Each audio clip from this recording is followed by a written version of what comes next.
Ito yung doorbell na CCTV pa. So this is the smart video doorbell na may capability ng CCTV na kaya mag-record at mag-capture ng photo ng mga taong nasa harap ng bahay nyo. Especially yung mga nagdo-doorbell dito. It can give you real-time alerts at two-way audio dahil pwede mo makausap ang taong nasa doorsteps mo and can capture HD videos na mamamonitor mo sa cellphone mo. Kaya kahit wala ka sa bahay, parang andyan ka pa rin. 24/7 protection day or night dahil may night vision na rin to. Napakadali lang niyang gamitin, ipakita ko sa inyo kung paano. Una, i-scan mo lang yung QR code sa manual. Dito mo kasi mamamonitor yung doorbell CCTV. And malinaw at accurate naman yung nasa manual kaya madaling sundin. Connecting the network.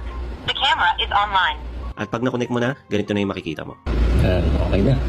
Next naman, i-install natin yung CCTV sa outdoor. Pwede nyo itornilyo pero may adhesive tape naman siya. And then next, ganito naman kinakabit yung CCTV. At meron din nga palang kasama tong please ring the bell sticker. And then i-plug na natin yung speaker.